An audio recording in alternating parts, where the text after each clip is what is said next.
অনেকে বলে হুজুর দোয়া করি কবুল হয় না, একটা শেষ হাদিস শুনিয়ে দিব, কি কষ্ট হচ্ছে? হযরত আহমদ বিন হাম্বল রাদিয়াল্লাহু তাআলা আলাইহি রাহমাহ, অনেক বড় জামানার ইমাম, মুজাদ্দিদ, মাযহাবের ইমাম। তিনি একবার ইচ্ছা পোষণ করলেন, ওই জামানার যিনি মুজাদ্দিদ ছিলেন, ওই জামানার যিনি আল্লাহর ওলি ছিলেন, এরকম একজন আল্লাহ ওয়ালার সাথে সাক্ষাৎ করতে যাবেন। সুবহানাল্লাহ বলেন। আমরা যাই না অনেক সময় শাহজালাল ইয়ামানির মাজার জিয়ারত করতে, বিভিন্ন আল্লাহর ওলিদের হিন্দুস্তান পাকিস্তান যাই কি যাই না? খাজা গরিবে নওয়াজের ওখানে জিয়ারত করতে, কাসওয়াসা শরীফ যাই না জিয়ারত করতে যাই। এরকমই জিয়ারতের নিয়ত করেছেন জীবদ্দশায় যে একজন আল্লাহর ওলির দেখা করবেন। এখন যখন সফরে বের হয়েছেন, সফর করতে করতে অনেক দূরে গেলেন, রাত হয়ে গেল, গভীর রাত। চিন্তা করলেন কোথাও তো না, ওই জামানে তার হোটেল রিসোর্ট এগুলো তো ছিল না, কি করবে? মসজিদে আশ্রয় নিবেন।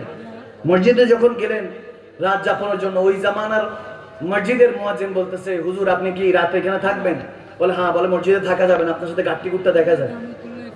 আওয়াজ দেন, কথা বোঝা যাচ্ছে? আপনার সাথে গাট্টি কুট্টি দেখা যাচ্ছে, এগুলো নিয়ে মসজিদে থাকা যাবে? এখন এই ফতোয়া দিচ্ছেন ইমাম হাম্বল, নিজেই ফতোয়া দিছে, বলে নিজের ফতোয়া নিজে আটকে গেলাম, মসজিদে থাকতে পারবো না, এখন রাত যাপন করবো কই? মসজিদ থেকে বের হয়ে গেল। দেখেন আল্লাহ নিজের ঘর থেকে বন্ধুকে বের করে দিচ্ছে। হিকমত আছে কি নাই? আওয়াজ দেন, আছে কি নাই? বের হয়ে দেখতেছে একটা রেস্টুরেন্ট, গভীর খেয়াল। রেস্টুরেন্টটা যখন দেখছে, দেখে ওখানে একজন শেফ রুটি বানাচ্ছে আর পড়তেছে আস্তাগফিরুল্লাহ আস্তাগফিরুল্লাহ আস্তাগফিরুল্লাহ, সুবহানাল্লাহ কয় না, ইস্তিগফার পড়ছে। কি পড়ছে? ইস্তিগফার পড়ছে। কাছাকাছি গেলেন, সালাম দিলেন, আসসালামু আলাইকুম মুহতারাম, আজকে রাত হয়ে গিয়েছে, আমি মুসাফির, মসজিদে তো থাকতে পারছি না, আপনার এই রেস্টুরেন্টে কোনো জায়গা হবে, একটু থাকা যাবে, হোটেলে থাকা যাবে? বলে হ্যাঁ থাকা যাবে, কোনো সমস্যা নেই। একটা ওইখানে 4 পায়া, তখনকার দিনে 4 পায়া চিনেন না, বেতের 4 পায়া, বলে ওই যে ওইখানে আছে, ওখানে আপনি আরাম ফরমাতে পারবেন। ওখানে গিয়ে আরাম ফরমাচ্ছেন। এখন যখন আরাম ফরমাচ্ছেন, দেখতেছেন যে তিনি রুটি বানাচ্ছেন আর ইস্তিগফার পড়ছেন। এখন ইমাম হাম্বল ওই ব্যক্তির দিকে তাকায় আছে। তো কেউ যদি তাকিয়ে থাকে নজর যায় না? কি জানি তাকিয়ে আছে, আর চোখে যদি তাকিয়ে থাকে নজর কিন্তু যায়। যখন নজর গেল, তখন তিনি প্রশ্ন করলেন যে হযরত কিছু বলবেন, কিছু বলতে চান? বলে হ্যাঁ একটু বলতে চাই। আপনি শুরু থেকে দেখছি, অনেকক্ষণ ধরে দেখতেছি ইস্তিগফার পড়ছেন। কি পড়ছেন? ইস্তিগফার, আস্তাগফিরুল্লাহ পড়ছেন। এটা কেন? বলে পড়ছি এজন্য, আমি যদি আল্লাহর দরবারে কিছু আরজি দিই, যতক্ষণ পর্যন্ত কবুল না হয় ততক্ষণ পর্যন্ত ইস্তিগফার পড়ি, আল্লাহ ইস্তিগফারের উসিলায় আরজিগুলি কবুল করে নেয়।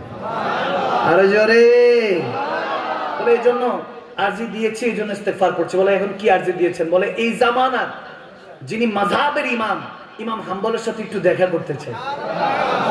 সুবহানাল্লাহ কয় না? সুবহানাল্লাহ পড়ুন না। তখন ইমাম হাম্বল বলতেছে, কি বলেন, আপনার দোয়া তো কবুল হয়ে গিয়েছে। তেরি দোয়া নাসার সে মালুল হুই, ইহা জুবা সে নিকলি ওয়াহা কবুল হুই। কবুল তো হয়ে গিয়েছে। আমি ইমাম হাম্বল, ইমাম কিনা জানি না, আমি আহমদ বিন হাম্বল। তখন একজনকে এভাবে মুসাফা করলেন, জড়িয়ে ধরলেন। তখন ইমাম হাম্বল বলেন, আমিও তো একজনের সাথে সাক্ষাতে বের হয়েছি। সুবহানাল্লাহ বলে না? বলে আমি একজনের সাথে দেখা করার জন্য বের হয়েছি, বিসার আল হাফি নাম।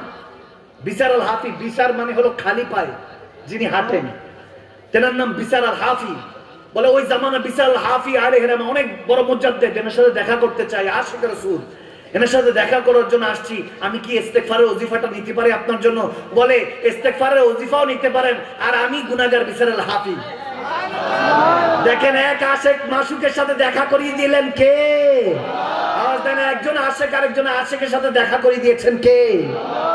ইজা যুকিরাল্লাহ।